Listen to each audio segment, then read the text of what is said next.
Being this close to Sonoria was almost intoxicating.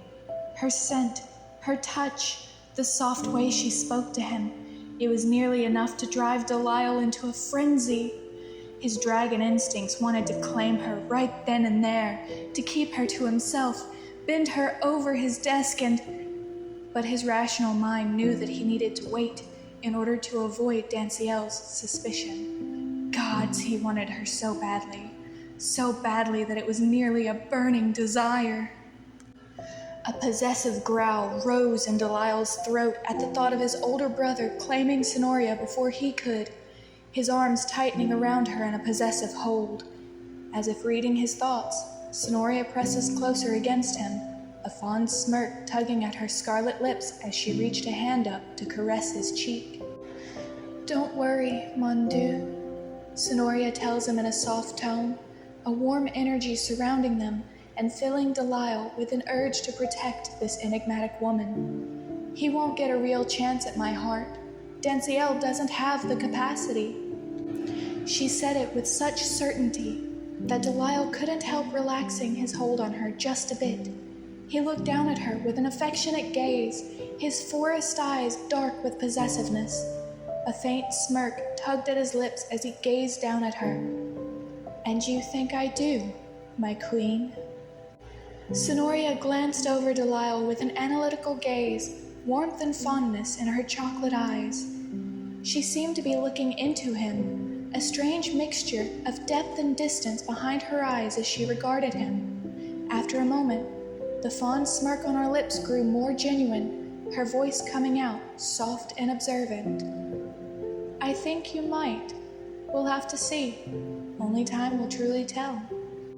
"She's been hurt," Delisle realized as he took in her response. "She's been disappointed, and was careful not to give too much of herself as a result of those scars." The thought made a protective anger bubble up in his chest. Delisle's forest gaze darkened, his expression shifting with determination. Delisle's hands moved to her shoulders as he steps back to meet her chocolate eyes with an intensity in his gaze. Sonoria raised a curious eyebrow, glancing over him with a hint of intrigue in her amused gaze. Her scarlet lips part to ask a question, but Delisle cut her off with a low growl in his tone, the intensity in his eyes growing. "I swear to you, Sonoria Nighthope, I will make every person who has dulled your spirit, caged your soul, and forced your true colors to hide pay with their lives in the most painful and unforgettable way that I can. You are mine, and you are safe with me. Do you understand, my queen? Mine, and I will protect your heart, mind, and spirit with my life." Sonoria's expression shifted with surprise, a subtle admiration beginning to form in her gaze. Delisle watched as her expression softened, but before either of them could say anything more, Delisle's brother rushed into the room, his movements authoritative and purposeful. "Brother, have you seen my future The Dragon King froze upon seeing the two of them standing so close together.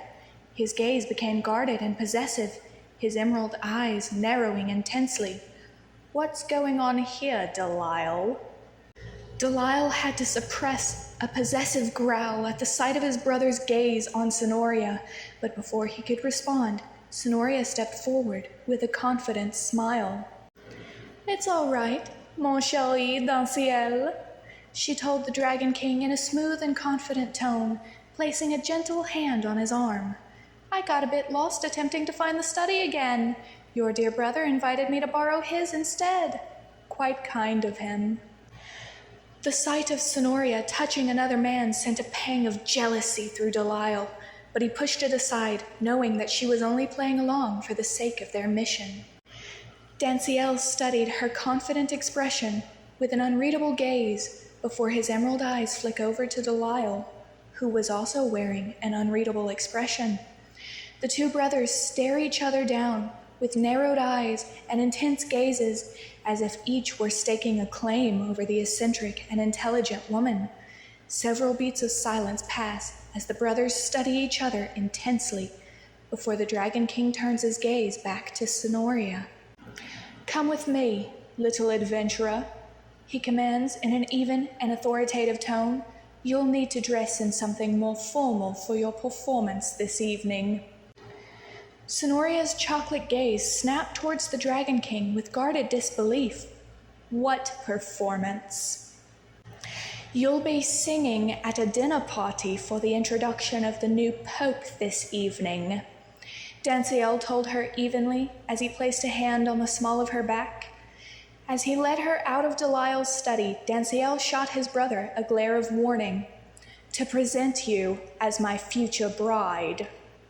The words sent a jolt of possessiveness through Delisle, causing him to clench his teeth, but he shoved the feeling down as he looked away in irritation.